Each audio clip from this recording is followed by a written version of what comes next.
This week's speech tip is actually focused on technology, the good, the bad, and the ugly. Let's start first with how a student's brain actually grows and how it learns. So when a student is born, they do have their core brain that they're born with, but every experience after that is actually helping their brain grow a little bit more, kind of like leaves on a tree. So interacting with friends, going to the beach, interacting with grandparents, playing with friends, building a tower, each one of those things is going to help that student's brain grow. Now what the research is showing, this number right here is that 400, it takes 400 times before one of those leaves are grown. You have to repeat something 400 times, unless it's through play. So you can see here, if it's through play, it only takes 10 to 20 repetitions.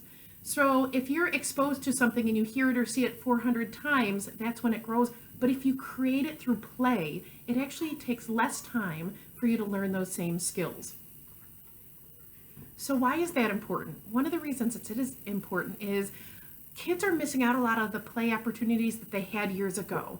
A lot of times we were playing outdoors more and going to the beach. And even when we were in a car, we were looking out the window and creating a game with our parents and communicating back and forth. These are a lot of times now where students are sitting in front of screens and they're getting less of that play opportunity.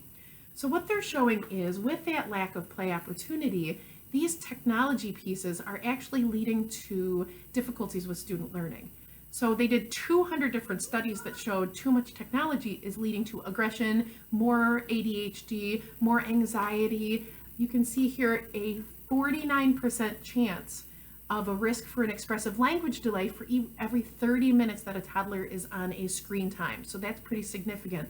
One of the other research that they did had a lot of students with behaviors, and when they took a true technological hiatus from the students, 90% of their symptoms went away. So what it is showing is technology is making it more difficult for our students to learn.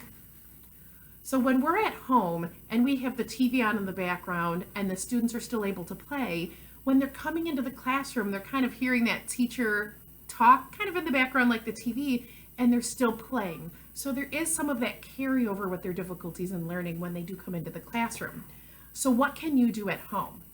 One of the things you can really do is, if you're going to use technology, because technology is wonderful in some aspects. For instance, I don't own an elephant, and if my kids are going to learn about an elephant, they can actually see videos of them. They can see videos of what they eat, where they live. So if you're going to use technology, make sure it's interactive. So we actually have on our YouTube channel a whole bunch of different videos that are interactive that you can go with.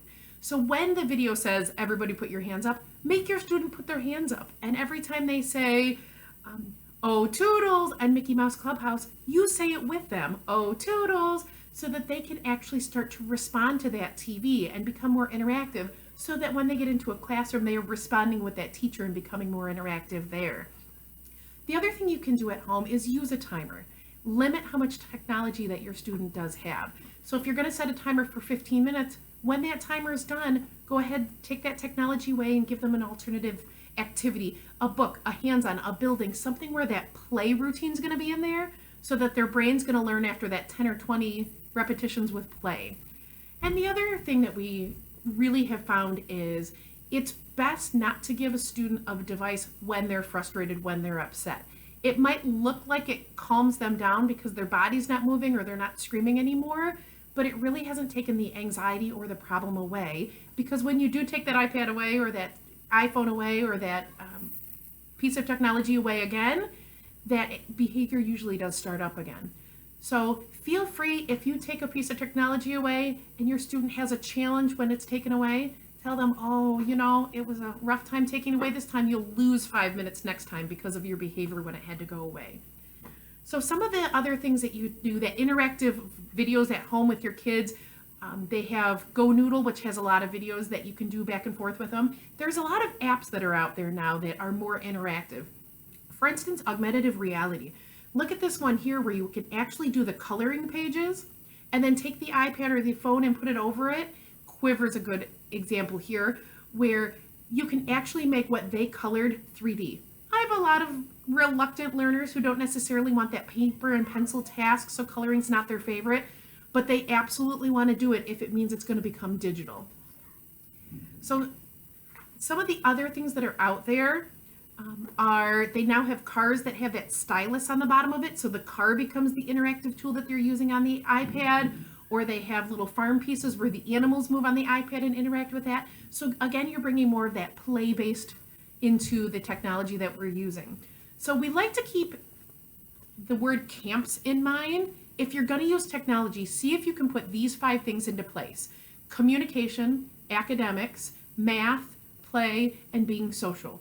So if we're going to use our technology, let's make sure it has some sort of communication in it, and some sort of academic piece, and some sort of math for that counting, some sort of play back and forth to get those neurons firing, and some sort of social piece. A lot of times technology does lead to us kind of hiding in a corner and staring at our screen instead of having that interaction with other people. So my challenge for you at home is see if you can limit how much technology time your students do get, because that play base is what's going to help them learn a little bit faster, a lot of it faster actually. Thanks so much.